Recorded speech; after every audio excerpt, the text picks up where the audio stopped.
ओम शांति। गीत सुन रहे थे। बस बाबा, अब आप ही हमारे सहारे हो। तो बाबा कहता है फिर मेरा कहना मानो। अगर मुझको अपना सहारा मानते हो तो फिर मेरा कहना भी मानो। मैं क्या कहता हूँ? मैं कहता हूँ मेरी श्रीमत पर चलो। दूसरा कहता हूँ तुम सुखों के सागर पिता की संतान हो तो कोई को भी दुख नहीं दो। दुख देना पाप है, पाप का खाता बढ़ता है। अब ये बात समझने की है।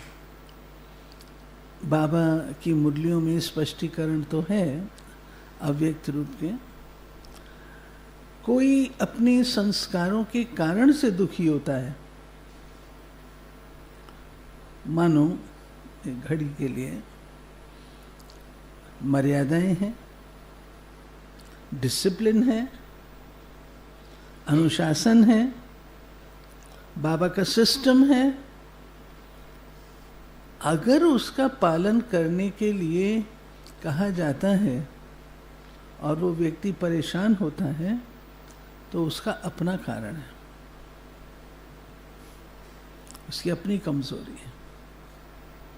बाबा ने जो सिस्टम बनाया उसमें तो चलना ही है, क्योंकि आपने वो चीज़ अपनी चॉइस से ली है, कोई जोरी ज़बरदस्ती नहीं है।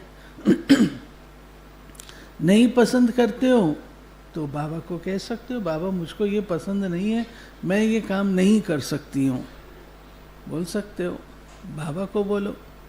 लेकिन जो नियम है, नियम पर चलने में किसी को दुख होता है तो उसका अपना कारण है। जब बाबा ये कहते हैं किसी को दुख मत दो तो उसका अभिप्राय होता है कि कभी कभी हम लोग किसी की कमी कमजोरी देख करके, एक तो पहले ही बेचारा कमजोर है, ऊपर से और हम उसको थोड़ा सा व्यंग कर देते हैं। व्यंग समझते हैं? उपहास कर देते हैं, कमेंट कर देते हैं, क्रिटिसाइज कर देते हैं, उसको नीचा दिखाने के लिए शब्द कुछ बोल देते हैं। तो वो आहत व्यक्ति को, जो पहले ही कमजोर आत्मा है, ऊपर से इतनी सारी चीजें उसको मिल जाती हैं तो दुख तो होगा ना। ऐसी आत्माओं के प्रति बाबा कहते हैं रहम भाव रखना चाहिए कि वो कमजोर है, वो बेचारा खड़ा नहीं हो सकता है, उसमें ताकत नहीं है। अगर किसी का शरीर कमजोर होता है तो हम क्या कहते हैं? तुम ये लो, तुम ये लो, ठीक हो जाओगे। रहम का भाव आता है ना। ऐसे अगर किसी की कमजोरी है, मानसिक, आत्मिक, सांस्कारिक कमजोरी है, तो उसके प्रति रहम करो, रहम की दृष्टि दो। वो रहम की दृष्टि से उसे सुकून मिलेगा, ताकत आएगी और वो व्यक्ति परिवर्तन होगा। हमारा काम है सबको सुख देना, हमने किसी को दुख नहीं देना है। बाबा जब कहते हैं न दुख दो न दुख लो, लो भी नहीं, लेना भी गलत है। आप अपने अच्छे घर में बाहर से कचरा उठा के लाके तो नहीं रखते हो शोकेस में। ऐसे जो दूसरा कोई कुछ कहता है उससे आप दुखी हो जाते हो, कोई टॉन्ट मारता है, कोई कुछ करता है, आप दुखी हो जाते हो, तो वो दुख लेना राइट है? बाबा कहते वो भी तो राइट नहीं है। आप कचरे को क्यों ले रहे हो? कचरे को बाहर रखो, फिर शोकेस में रखते हो। शोकेस अर्थात अपनी बुद्धि में सेट कर लेते हो और वर्णन भी करते हो, दिखाते। शोकेस माना दिखाना, वर्णन भी करते हो। तो मैंने लेना ही नहीं है, लेना ही नहीं है। बाबा ने सिखाया है, मम्मा ने सिखाया है। अगर कोई चीज़ आपके काम की है, उसमें आप सुनते हो, कोई चीज़ काम की है, वो ले लो। और जो व्यर्थ है उसको उठा के बिल्कुल किनारा करो। मन में नहीं सजा करके रखो कि इसने मुझे ये कहा, इसने मुझे ये कहा। लोगों का काम है कहना, लोगों का काम है कहना।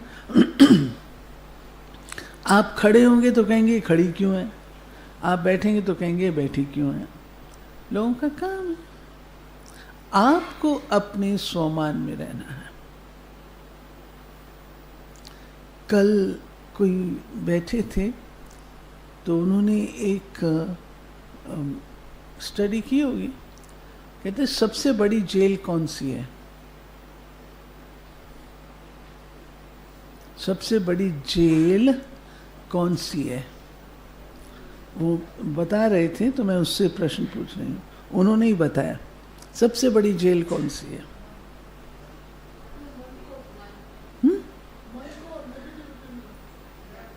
कहते हम लोग को स्टडी में बताया गया, एजुकेशन में सिखाया गया, एजुकेशन में सिखाया गया सबसे बड़ी जेल कौन सी है।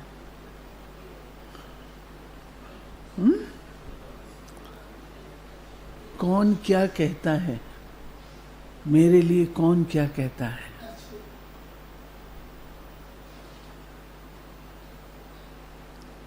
उसके वशीभूत हो जाते हैं, अपने आप को सकुचा लेते हैं।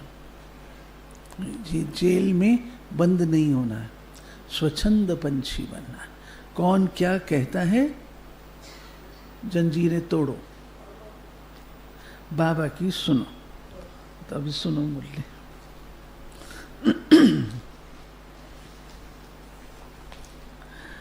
मीठे बच्चे, तुम्हें श्री मत पर सबको सुख देना है।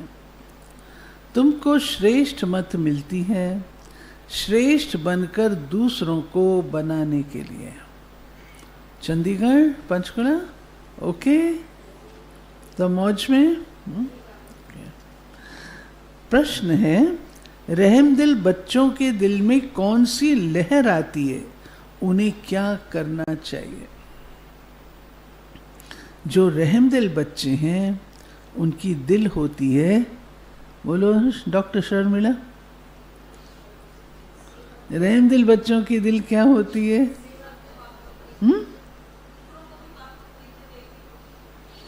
हम गांव गांव में जाकर सर्विस करें। आजकल बेचारे बहुत दुखी हैं, उनको जाकर खुशखबरी सुनाएं कि विश्व में पवित्रता, सुख और शांति का दैवी स्वराज्य स्थापन हो रहा है। ये वही महाभारत लड़ाई है। बरोबर उस समय बाप भी था, अभी भी बाप आया हुआ है। ओम शांति। मीठे मीठे बच्चे यहाँ बैठे हो तो ये जरूर समझते हो हम हैं ईश्वरीय संतान। जरूर अपने को आत्मा ही समझेंगे।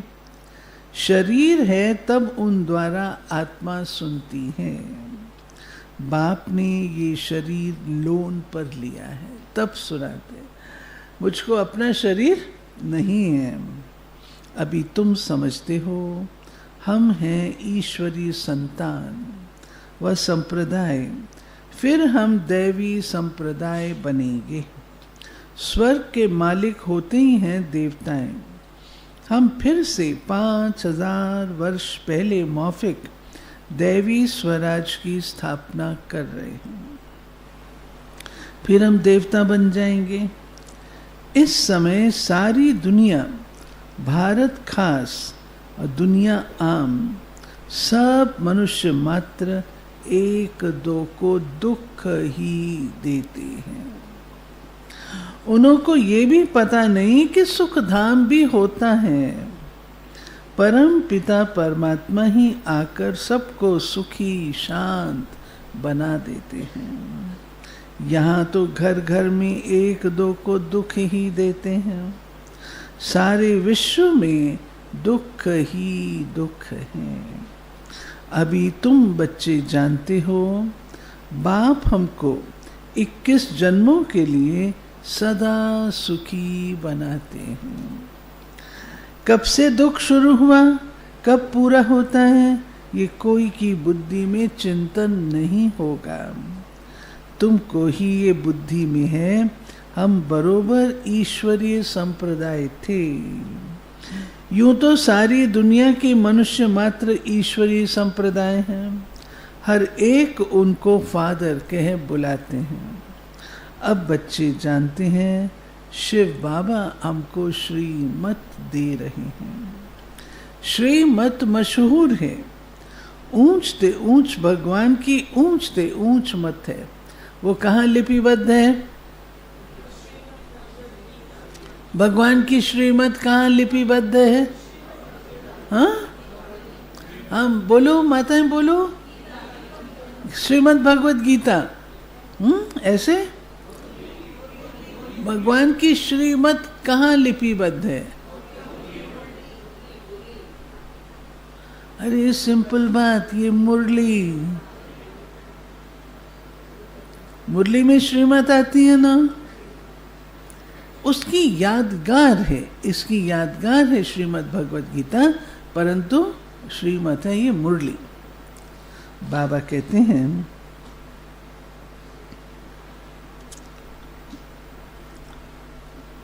गाया भी जाता है उनकी गतमत न्यारी। शिव बाबा की श्रीमत हमको क्या से क्या बनाती है? स्वर्ग का मालिक बनाती है। और जो भी मनुष्य मात्र हैं वो तो नरक का मालिक बनाते हैं। अभी तुम हो संगम पर। ये तो निश्चय है ना। निश्चय बुद्धि ही यहाँ आते हैं और समझते हैं बाबा हमको फिर से सुख धाम का मालिक बनाते हैं। हम ही 100% पवित्र गृहस्थ मार्ग वाले थे। ये स्मृति आई है। 84 जन्मों का भी हिसाब है ना। कौन कौन कितने जन्म लेते हैं। जो धर्म बाद में आते हैं उनके जन्म भी थोड़े होते हैं। तुम बच्चों को अब यह निश्चय रखना है, हम ईश्वरीय औलाद हैं। हमको श्रेष्ठ मत मिलती है सबको श्रेष्ठ बनाने के लिए। हमारा वही बाबा हमको राजयोग सिखलाता है। मनुष्य समझते हैं वेद शास्त्र आदि सब भगवान से मिलने के रास्ते हैं, और भगवान कहते हैं इनसे कोई भी मेरे साथ मिलता नहीं है। लोग तो यही समझते हैं ना, वेद पढ़ो शास्त्र पढ़ो ये करो, भगवान से मिलने के रास्ते हैं। परंतु बाबा कहते मेरे पास तो कोई आता ही नहीं है। और श्रीमद् भगवत गीता में साफ लिखा है, क्या लिखा है? मैं इनसे नहीं मिलता हूँ, मैं ही आता हूँ। तब तो मेरी जयंती भी मनाते हैं, परंतु कब और किसके शरीर में आता हूँ ये कोई नहीं जानते, सिवाय तुम ब्राह्मणों के। अभी तुम बच्चों को सबको सुख देना है। दुनिया में सब एक दो को दुख देते हैं। वो लोग ये नहीं समझते कि विकार में जाना दुख देना है। अभी तुम जानते हो ये महान दुख है। कुमारी जो पवित्र थी उनको अपवित्र बनाते हैं। नरकवासी बनने के लिए कितना सेरेमनी करते हैं, शादियों पर कितने खर्चे करते हैं। यहाँ तो ऐसे हंगामे की कोई बात ही नहीं। तुम बड़ा शांति से बैठे हो, सब खुश होते हैं। सारे विश्व को सदा सुखी बनाते हैं। तुम्हारा मान किस रूप में है? तुम्हारा मान हुसैन बहन किस रूप में है? Right, accurate answer. शिव शक्तियों के रूप में है। तुम्हारे आगे, आप अगला सेंटेंस सुनो, तुम्हारे आगे लक्ष्मी नारायण का तो कुछ भी मान नहीं। क्यों कहते बाबा ऐसे? वो प्रारब्ध है। हमेशा पुरुषार्थ का महत्व होता है, प्रारब्ध का महत्व नहीं होता है। शिव शक्तियों का नाम ही बाला है, क्योंकि जैसे बाप ने सर्विस की है, सबको पवित्र बनाकर सदा सुखी बनाया है, ऐसे तुम भी बाप के मददगार बने हो। इसलिए तुम शक्तियां भारत माताओं की महिमा है। माताएं खुश हो गई? हाँ, बाबा कितना प्यार कर रहा है। शिव शक्तियों की महिमा है, भारत माताओं की महिमा है। ये लक्ष्मी नारायण तो राजा रानी और प्रजा सब स्वर्गवासी हैं। ये बड़ी बात है क्या? जैसे वो स्वर्गवासी हैं, वैसे यहाँ के राजा रानी सब नरकवासी उसकी भेंट में। ऐसे नरकवासियों को स्वर्गवासी तुम बनाते हो। मनुष्य तो कुछ भी नहीं जानते, बिल्कुल ही तुच्छ बुद्धि है। क्या क्या करते रहते हैं, कितनी लड़ाइयाँ आदि हैं, हर बात में दुखी ही दुखी हैं। सतयुग में हर हालत में सुख ही सुख है। अभी सबको सुख देने के लिए बाबा श्रेष्ठ मत देते हैं। गाते भी हैं श्रीमद् भगवानुवाच। श्रीमद् मनुष्यवाच नहीं है। सतयुग में देवताओं को मत देने की दरकार ही नहीं। यहाँ तुमको श्रीमत मिलती है। बाप के साथ तुम भी गाए जाते हो शिव शक्तियाँ। अभी फिर से वह पाठ प्रैक्टिकल में बज रहा है। अब बाप कहते हैं, क्या कहते बाबा? क्या कहते बाबा? विशाल भाई क्या कहते बाबा? बोलो, क्या कहते बाबा? मदन भाई, और क्या कहते बाबा? सुधीर भाई,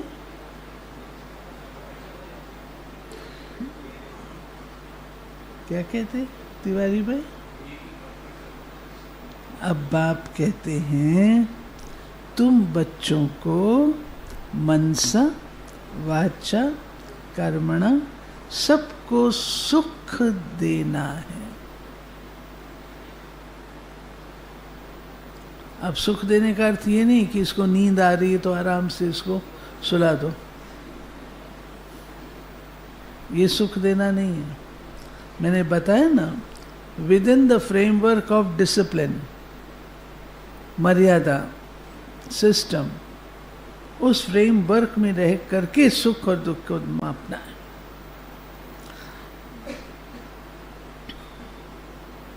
अब कोई कहे इसको क्लास के टाइम पर नींद अच्छी लगती है तो सोने दो उसको, तो ये तो राइट नहीं है ना। आए किस लिए? भगवान के पास। तुम्हारा धंधा ही ये हुआ। शरीर निर्वाह अर्थ पुरुषों को भी धंधा करना होता है। कहते हैं शाम के समय देवताएं परिक्रमा पर निकलते हैं। अब देवताएं यहाँ कहाँ से आए? परंतु इस समय को शुद्ध कहते हैं। इस टाइम पर सबको फुर्सत भी मिलती है। तुम बच्चों को चलते फिरते उठते बैठते याद करना है। बस आगे देखो, आगे का सेंटेंस, कोई देहधारी की चाकरी आदि नहीं करनी है। बाबा ने चाकरी क्यों बोला? देहधारी की चाकरी क्यों बोला? अनामिका बहन जी? अटैचमेंट और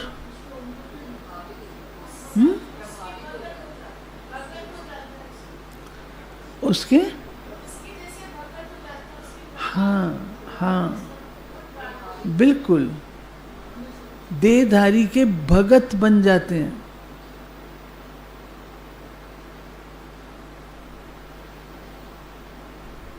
शिव बाबा भूल जाता है, मनुष्य आत्मा याद आती है। वो जो बोले, जो कहे, वो मंजूर है। शिव बाबा मंजूर नहीं है।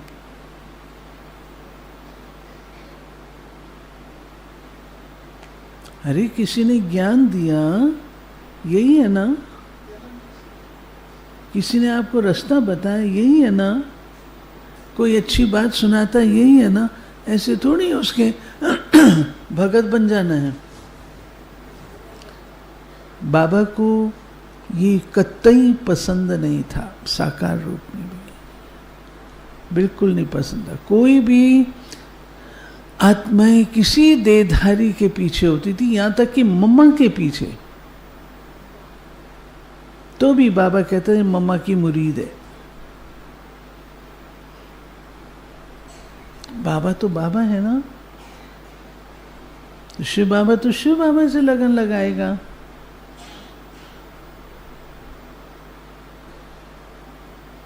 तो कोई भी देहधारी की, बाबा ने ये शब्द मैंने आज नोटिस पर इतना सख्ती से आए हैं कि देहधारी की चाकरी नहीं करनी है, भगत नहीं बनना है। अब कोई इसका उल्टा अर्थ भी ना ले, उल्टा अर्थ भी ले लेते हैं। कोई बीमार है, रोगी है,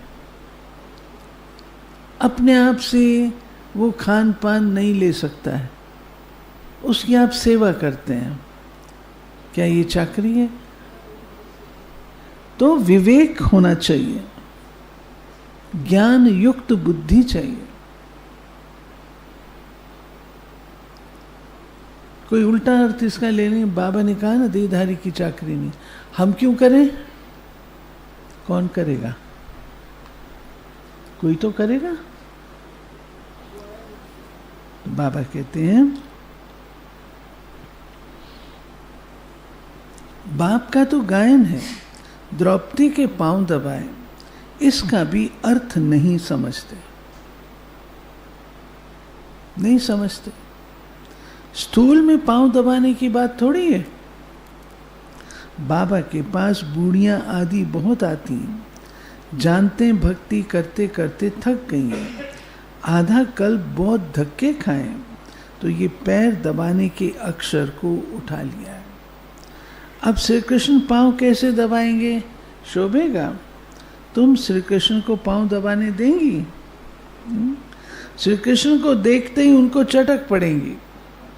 उनमें तो बहुत चमत्कार रहता है, श्री कृष्ण के सिवाय और कोई बात बुद्धि में बैठती नहीं, वही सबसे तेजोमय है।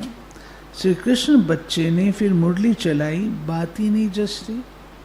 यहाँ तुम शिव बाबा से कैसे मिलेंगे? तुम बच्चों को बोलना पड़ता है, शिव बाबा को याद कर फिर इनके पास आओ।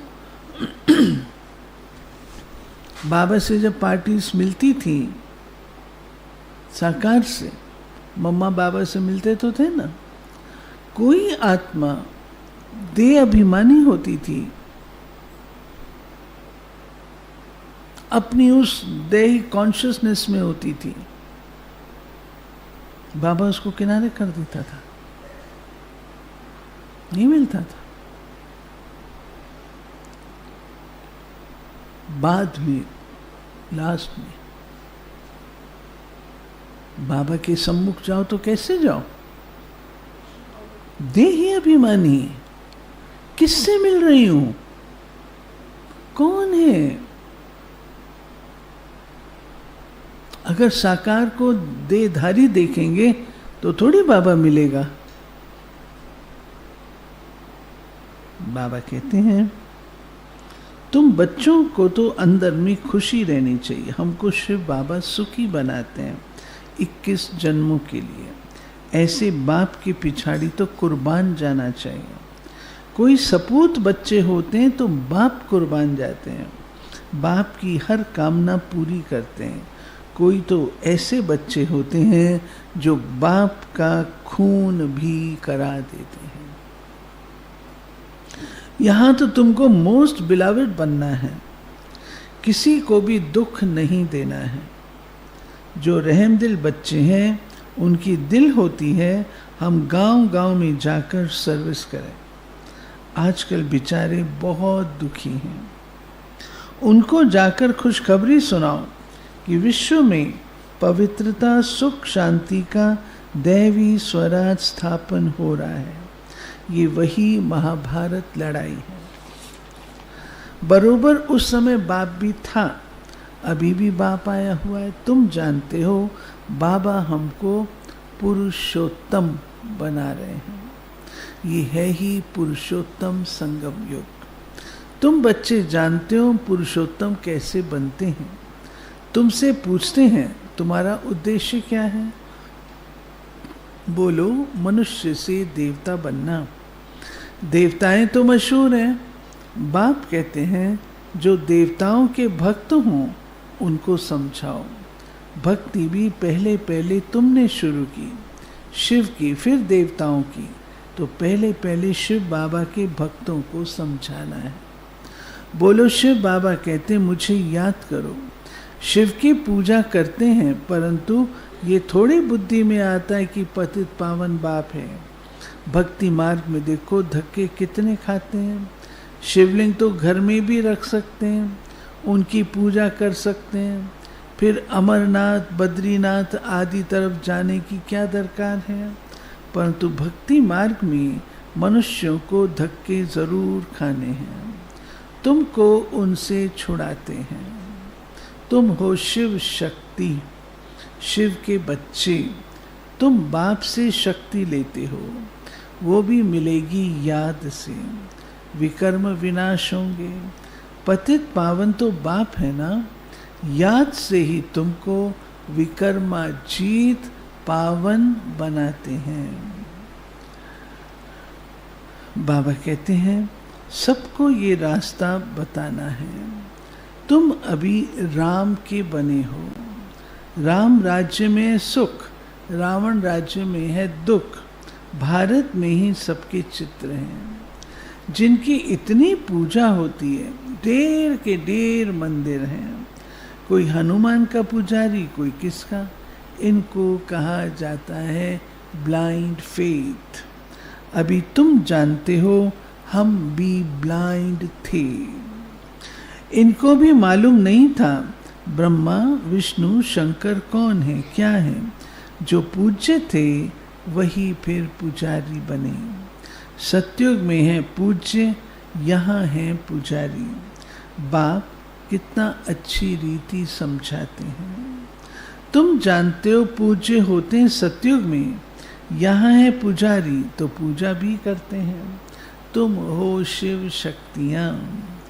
अभी तुम ना पुजारी हो ना तुम पूज्य हो।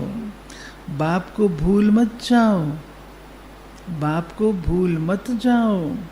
ये साधारण तन है ना, इसमें ऊंच से ऊंच भगवान आते हैं। तुम बाप को अपने पास निमंत्रण देते हो ना, बाबा आओ, हम बहुत पतित बन गए हैं। पुरानी पतित दुनिया, पतित शरीर में आकर हमको पावन बनाओ। बच्चे निमंत्रण देते हैं, यहाँ तो कोई पावन है ही नहीं। जरूर सभी पतितों को पावन बनाकर ले जाएंगे तो सबको शरीर छोड़ना पड़े। मनुष्य शरीर छोड़ते हैं, कितना हाय दोष मचाते हैं। तुम खुशी से जाते हो। अभी तुम्हारी आत्मा रेस करती है, देखिए कौन शिव बाबा को जास्ती याद करते हैं। शिव बाबा की याद में रहते रहते ही शरीर छूट जाए तो अहो सौभाग्य, बेड़ा ही पार है। सभी को कहते हैं पुरुषार्थ ऐसे करो, सन्यासी भी कोई कोई ऐसे होते हैं, ब्रह्म में लीन होने के लिए अभ्यास करते हैं, फिर पिछाड़ी में ऐसे बैठे बैठे शरीर छोड़ देते हैं, सन्नाटा हो जाता है। अब बाबा कहते हैं बच्चे सुख के दिन फिर आएंगे, इसके लिए ही तो तुम पुरुषार्थ करते हो। बाबा हम आपके पास चलें, आपको याद करते करते जब हमारी आत्मा पवित्र हो जाएगी तो आप हमको साथ ले जाएंगे। आगे जब काशी करवट खाते थे तो बहुत प्रेम से खाते थे, समर सॉल्टर से करते करते जाते थे ना, बस हम मुक्त हो जाएंगे ऐसे समझते थे। अभी तुम बाप को याद करते चले जाते हो शांति धाम। तुम बाप को याद करते हो तो इस याद के बल से पाप कटते हैं। वो समझते हमारी फिर पानी से पाप कट जाएंगे, मुक्ति मिल जाएगी। अब बाप समझाते हैं वह कोई योग बल नहीं है। पापों की सजा खाते खाते फिर जाकर जन्म लेते हैं, नए सिर फिर पापों का खाता शुरू होता है। कर्म अकर्म विकर्म की गति बाप बैठ समझाते हैं। राम राज्य में कर्म अकर्म होते हैं, रावण राज्य में कर्म विकर्म हो जाते हैं। वहाँ कोई विकार आदि होता नहीं। कहाँ? अच्छा, मीठे मीठे फूल बच्चे कहाँ बैठे हैं? अच्छा, ये सब फूल बच्चे जिनके हाथ नीचे वो कांटे हैं, हाँ? मीठे मीठे फूल बच्चे जानते हैं बाप हमको सब युक्तियां सब राज समझाते हैं। मुख्य बात यह है बाप को याद करो। पतित पावन बाप तुम्हारे सामने बैठे हैं, कितना निर्माण है। बाबा हम सब बच्चों के साथ भोजन करते थे धरती पे बैठ के।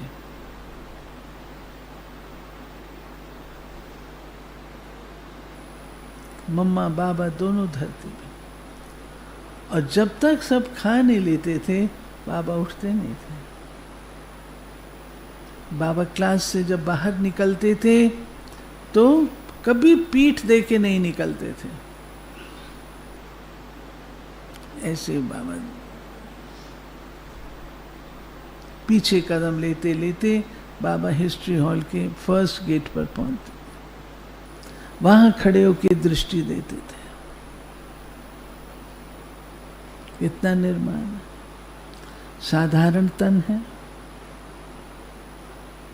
कोई ऐसे वस्त्र नहीं है, कोई ऐसा सिंहासन नहीं है, कोई ऐसा त्रिशूल हाथ में नहीं है। सिंपल बाबा, गोदड़ी में लाल,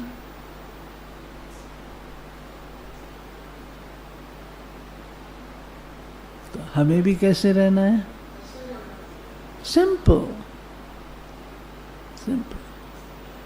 जुगनू बनो, फायरफ्लाई। जुगनू होता है ना, रोशनी देता है।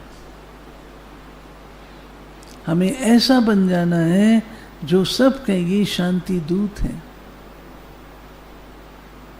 इनके आते ही शांति की लहरें आ रही, ऐसा बनना है।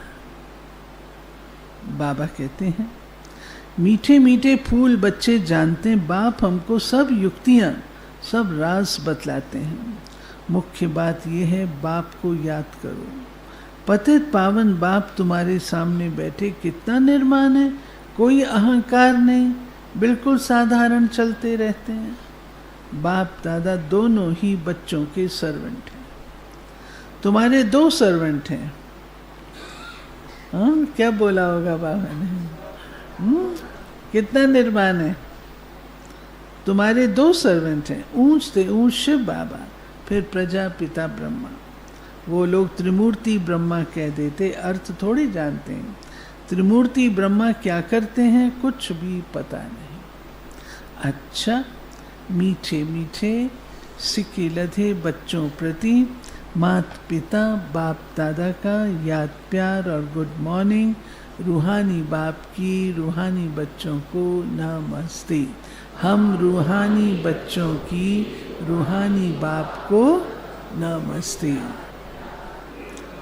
धारणा, सदा ये निश्चय रहे हम ईश्वरी औलाद हैं, हमें श्रेष्ठ मत पर चलना है, किसी को भी दुख नहीं देना है, सबको सुख का रास्ता बताना है। दूसरा, सपूत बच्चा बन बाप पर कुर्बान जाना है, बाप की हर कामना पूरी करनी है।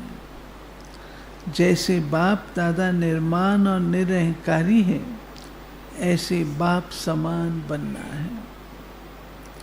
वरदान, स्व उन्नति द्वारा सेवा में उन्नति करने वाले सच्चे सेवाधारी भाव।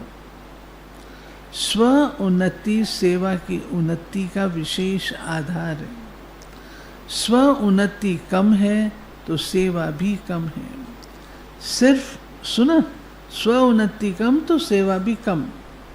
सिर्फ किसी को मुख से परिचय देना ही सेवा नहीं है, लेकिन हर कर्म द्वारा श्रेष्ठ कर्म की प्रेरणा देना ये भी सेवा है। जो मनसा वाचा कर्मणा सदा सेवा में तत्पर रहते हैं, उन्हें सेवा द्वारा श्रेष्ठ भाग्य का अनुभव होता है। जितनी सेवा करते उतना स्वयं भी आगे बढ़ते हैं। अपने श्रेष्ठ कर्म द्वारा सेवा करने वाले सदा प्रत्यक्ष फल प्राप्त करते रहते। सेवा करके कोई दुखी नहीं होते हैं। जो सेवा करके दुखी हो तो सेवा क्या होगी? सेवा करके सुख और उन्नति का अनुभव होता है। स्लोगन, समीप आने के लिए सोचना, बोलना और करना समान बनाओ। बाबा के समीप जाना चाहते हो तो समानता लाओ। अव्यक्त इशारे, एकाग्रता का आधार अंतर्मुखता है। अंतर्मुखता में रहने से सूक्ष्म शक्ति की लीलाएं अनुभव करेंगे। आत्मिक स्थिति में रह आत्माओं का आवाहन करना, आत्माओं से रूहान करना, आत्माओं के संस्कार स्वभाव को परिवर्तन करना, आत्माओं का बाप से कनेक्शन जुड़वाना, ऐसे रूहानी लीला का अनुभव होगा। ये लीलाएं लिख लेना। आत्मिक स्थिति में आत्माओं का आवाहन करना, ये एक लीला। दूसरी लीला आत्माओं से रूहान करना। तीसरी लीला संस्कार स्वभाव को परिवर्तन। चौथी आत्माओं का बाप से कनेक्शन। ये 4 लीलाओं का अनुभव करेंगे, अंतर्मुखी होंगे तो। मम्मा का है, दातापन के गुण द्वारा, दातापन के गुण से दिव्यता की शक्ति से संपन्न मम्मा सदा मास्टर दाता बनकर रही। सदा देने की भावना मम्मा की मुख्य धारणा थी। लेना एक से है, देना सबको है। इसी गुण से वे दिव्यता की शक्ति से संपन्न बनती गई। उनकी अगर कोई महिमा करता, मम्मा आपने बहुत अच्छी मुरली चलाई, आपने हमें समय पर बहुत सहयोग दिया, तो मम्मा कभी भी उस महिमा को स्वीकार नहीं करती। सदा कहती, प्रभु प्रसादे, मैं तो उनका प्रसाद बांट रही हूँ। इससे उनकी वाणी में दिव्यता झलकती थी। वो मैं और मेरेपन के भान से दूर रही।